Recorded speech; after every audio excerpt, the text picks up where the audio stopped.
नमस्कार, आप देख रहे हैं साकेत न्यूज टीवी और मेरी मौजूदगी इस वक्त अयोध्या जिला कलेक्ट्रेट में है। हमारे सामने आप खड़े हैं चाणक्य परिषद के राष्ट्रीय संरक्षक कृपा निधान तिवारी जी, देवकी नंदन त्रिपाठी जी हमारे साथ जिला संगठन मंत्री जी हैं। हम आपसे ये जानना चाहते हैं, भाजपा पर जो भी आरोप लगते हैं, ये अभी मंदिर का आरोप लगा, दिल्ली में जंतर मंतर पे धरना हो रहा है, वहाँ मंत्री के ऊपर आरोप लगा है, ये क्या वजह है कि ये इस्तीफा नहीं लेना चाहते? कोई तांत्रिक वगैरह ने बताया है कि किसी मंत्री से इस्तीफा न लेना, क्या बात है?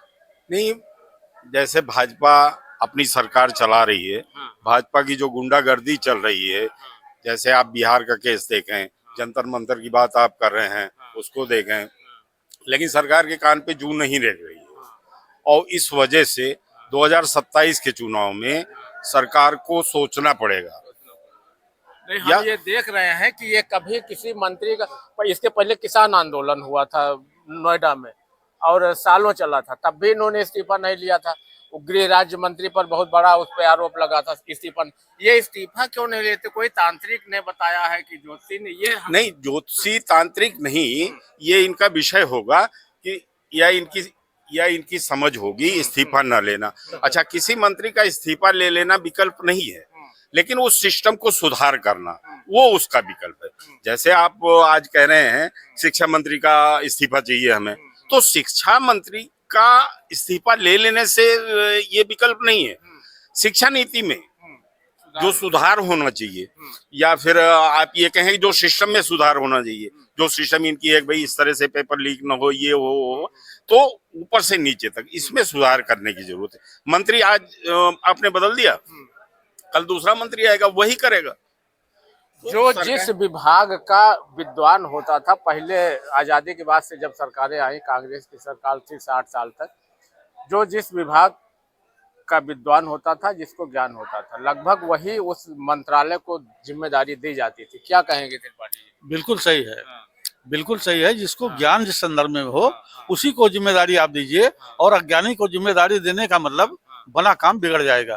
ट्रस्ट ने कल यहाँ पर जो धार्मिक समिति बनाई है, उसमें अब धर्म से जुड़े लोग आए हैं और इससे एक उम्मीद जगी है कि पूरा उम्मीद है कि अब यहाँ जो है इस तरह से जो घटना हुई है, चोरी चमारी की आशा हमें तो नहीं लगता कि अब उसकी पुनरावृत्ति होगी, ऐसा है।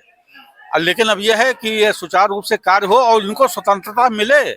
जिन साधु महात्मा को ये जिम्मेदारी सौंपी गई है, उनको अपनी जिम्मेदारी निभाने के लिए स्वतंत्रता मिले, वो किसी के दबाव में न रहें, ये भी आवश्यक है। पुराने जिम्मेदार जो घटनाएं हुई हैं, उन दोषियों को क्या करेंगे, सजा होगी?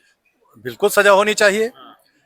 और यही हम सुप्रीम कोर्ट को भी धन्यवाद बधाई देना चाहते हैं कि उन्होंने इस SIT को न मानकर एक नई टीम गठित करने सरकार से मांगा है। आप सारे लोग जानते हैं, हमको पूरा उम्मीद है नई सुप्रीम कोर्ट के माध्यम से जो जांच आएगी उसमें दूध का दूध पानी हो जाएगा। और अगर घर का जिम्मेदार नहीं चाहता अनिल पांडे जी, तो घर में चोरी नहीं हो सकती है। जिम्मेदार आदमी जरूर जानकारी होती है, और इसमें जितने लोग फंसाए गए हैं वो जिम्मेदार लोग नहीं फंसाए गए हैं। गैर जिम्मेदार लोग जो सस्ती नौकरी कर रहे थे 18,000 की, उनको फंसाया गया।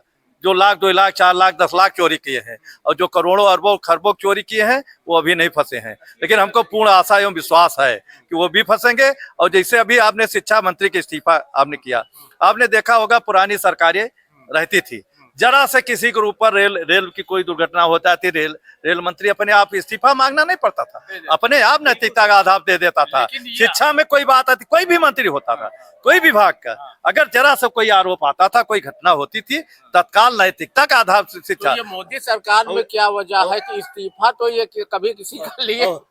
मोदी सरकार में इतना बड़ा धरना प्रदर्शन, जंतर मंतर देखे, लाठी चार्ज, गोली चार्ज को लो रहा, और इस्तीफा नहीं ले। अरे धर्मेंद्र प्रधान को नैतिकता का आधार स्वयं इस्तीफा देना चाहिए, मांगने क्या जरूरत है? आपके मंत्रालय में इतनी बड़ी गड़बड़ी, इतना पेपर लीक सब कुछ हो रहा है, उसके बाद आप बैठे हुए, आपको नैतिकता का आधार, जैसे पेपर लीक पकड़ा गया तैसे नैतिकता का तुरंत इस्तीफा देना चाहिए। ये बड़ा दुखद है इस देश में। बहुत बहुत धन्यवाद। तो मित्रों, देख रहे थे आप, ब्राह्मण समाज से जुड़े हुए सभी नेता हैं और अपने विचार व्यक्त कर रहे थे राम जन्मभूमि पर और वर्तमान जंतर मंतर पर हो रहे धरना प्रदर्शन को लेकर। और भाजपा सरकार की इस करनी पर, कथनी तो अच्छी है इनकी, लेकिन करनी में अंतर है, क्यों? जी बहुत अंतर है। देखिए अभी बिहार की घटना हुई भरत तिवारी जी की, बताइए बड़े बड़े अपराधी को गोली नहीं मारी जाती है और उसके खिलाफ 151 का मुकदमा नहीं है। वो जनता के लिए लड़ रहा था, ये भी नहीं ब्राह्मण के लिए, सर्व समाज के लिए लड़ रहा था। और वहां 14 करोड़ की लूट हुई है जो आया था आपदा का, और उसके लिए लड़ाई लड़ रहा था कि जनता मदद करिए। उसके लिए उसको लड़ते लड़ते तबाह हो गया तो असला उठाना पड़ा और प्रशासन ने कहा असला बहा दिया। उसके बाद उसको पकड़ के गोली मार दी गई। पूरे देश के लोग, और यहाँ तक पहली बार ये हो रहा है कि भारतीय जनता पार्टी के मंत्री, पूर्व मंत्री अश्विनी चौबे जी, वर्तमान मंत्री, केंद्र की मंत्री पासवान, सारे चिराग पासवान, सारे लोग जा रहे हैं, बात उठा रहे हैं, लेकिन अभी तक उसके अपराधियों को न गिरफ्तार किया गया, न जेल भेजा गया, न उस परिवार को कोई न्याय दिया गया, न उस परिवार को कोई आर्थिक सहायता दी गई, न उस परिवार का हम लोग मांग करते हैं एक सरकारी नौकरी, कुछ नहीं किया गया। इस तरीके से भारतीय जनता पार्टी हो गई है। अब वो भारतीय जनता पार्टी नहीं रह गई जो वोट अटल को, वोट कमल को, अटल अडवाणी वाली पार्टी नहीं रह गई, मोदी पार्टी हो गई है। मोदी कितना स्तर, मोदी मोदी मोदी। हम लोग भारतीय जनता पार्टी 86 जुड़े हैं राम जन्मभूमि आंदोलन से, सारे लोग यहाँ भारतीय जनता पार्टी लोग खड़े हैं।